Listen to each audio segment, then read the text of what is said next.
Okay, ayan, shoutout po sa inyo lahat dyan, mga kapatid, mga kapisot. At syempre sa ating mga bashers na naghihintay dito sa Facebook. Hello po sa inyo lahat. Sana pumasok din kayo sa tatlong YouTube channel ko. Sa YouTube. Kapeso Talks, Kapisot, at Kapeso Mix TV para mas masaya tayo. Pero gayon pa man, magbibigay naman ako ng reaction dito para may mapanood naman kayo. About sa ating kine-question, no, patungkol dito sa inyong mahal na prinsipe, about doon sa 20,000 pesos na pang-allowance po ni Beyonce na nakita po ng sponsor, no, sa vlog nila, no, nung inabot ay wala pong 20,000 pesos yung amount na inabot po kay Beyonce. At kumpirmado po ito ni Beyonce kahapon sa live stream niya. Kasi tinanong po natin sa kanya kung talaga bang nakatanggap siya ng worth 20,000 pesos na buo. Okay, ang pinag-usapan natin dito is kung buo nga ba niyang natanggap yung 20,000 pesos na pang-allowance niya mismo doon po sa Baguio. Pangalawang punta po nila ng Baguio yan nung may nag-sponsor na po. Okay? Pero, ito po ay itinatanggi ng inyong mahal na prinsipe. Hindi na niya po maalala. Hindi na po maalala ng inyong mahal na prinsipe yung about po dun sa 20,000 pesos na yon, no, na ipinaabot ng sponsor para dito kay Beyonce pang allowance sa Baguio. At ito naman po ay documented. Na i-vlog po ito ni Dr. Love, yung 20,000 pesos galing po kay Ma'am AR, sponsor na nagmamahal at sumusuporta dito kay Beyonce. So ito po ay ini-vlog ni Dr. Love as scouter ni Beyonce. Ipinadaan niya ito kay prinsipe nyo, yung 20,000 pesos. At kita po ito sa vlog okay? Pero bago ang lahat, bago ko ipakita, kasi sinasabi nitong mahal yung prinsipe na si Kapeso ay traidor, na si Kapeso ay sinungaling, etc. Lahat na lang. Pero para sa akin po, mga kapisot, tingnan natin dalawa kung sino sa atin ang sinungaling. Mahal na prinsipe nyo. Okay? So, ito, panoorin lang muna natin. Itong, ano bang tawag dito? Itong live kagabi ng inyong mahal na prinsipe, kasi ito po ay kanyang itinatanggi. Okay? Itinatanggi niya na wala daw nag-sponsor kay Beyonce, na wala daw siyang nahawakan na about sa 20,000 na yan. Grabe, nakalimot na kagad. Nandiyan yan sa vlog mo at yun ang resibo ko para sa'yo.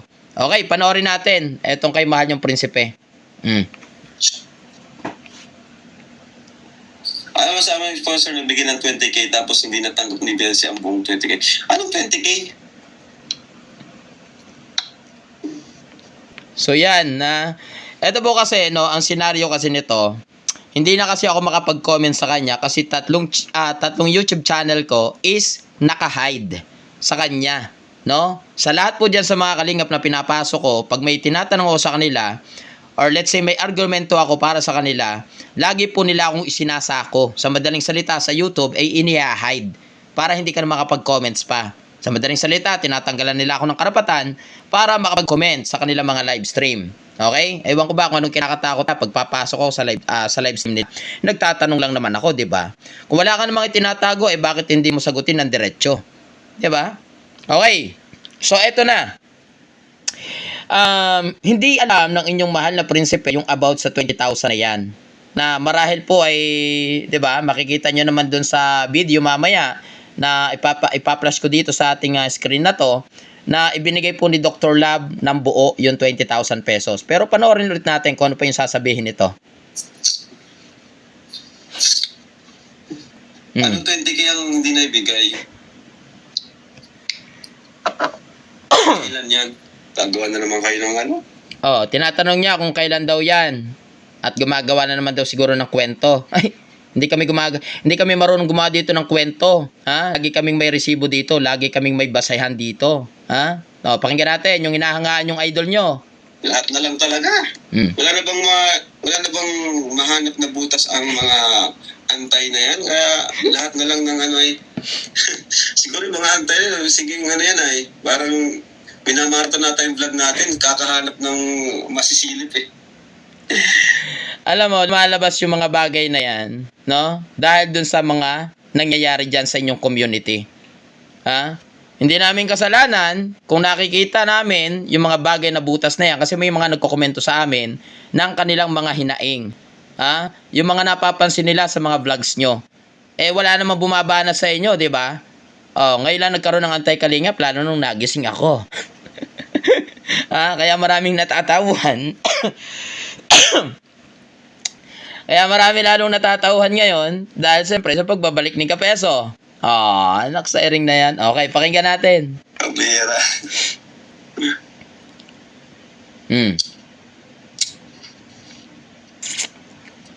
Hindi na makasagot. Yan po topic ni Kapeso, hindi mo daw bigyan. Gusto mo bigyan ko siya ng 20K? Gusto mo bigyan mo ako ng 20K? Yung parang nga sa beneficiary mo, hindi mo maibigay ng buo sa akin pa kaya? Unahin mo muna yung sa beneficiary mo. Kasi kumpirmado yan. Kagabi sa live ni Beyonce, tinanong ko. Totoo nga ba na hindi ka nakatanggap ng buong 20,000 pesos na pang-allowance ni Ma'am Annalyn? Ni Ma'am AR? Di ba?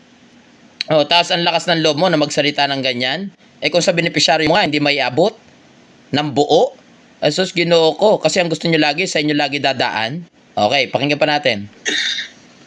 Ikaw, Peso, baka naghihingi lang ng 20K. Sige, Peso. No, hindi yan yung tunay na argumento.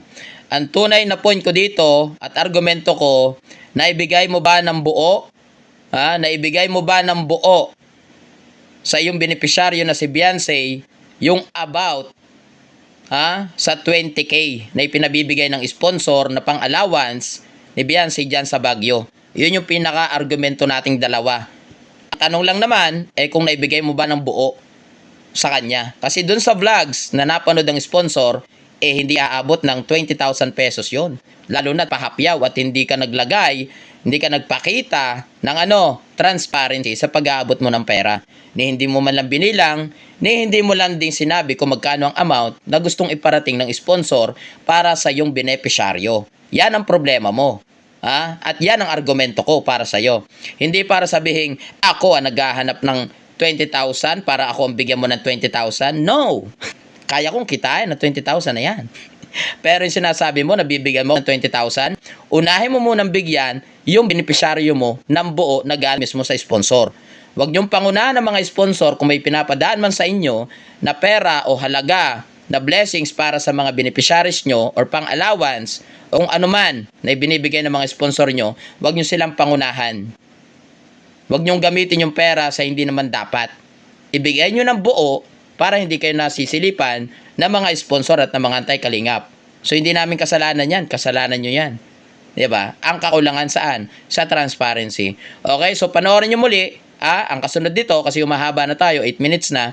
Panoorin nyo yung video naman kung saan ay hindi niya na maalala yung about sa 20,000 na ibinigay ni Dr. Love sa kanya na pinaabot naman ni Ma'am Annalyn Rawlingson na isa sa mga sponsor ni Beyonce pang-allowance doon sa pagpunta nila ng Baguio, kasama ang Team Kalingap. Okay? So panoorin nyo ulit mga kapisot.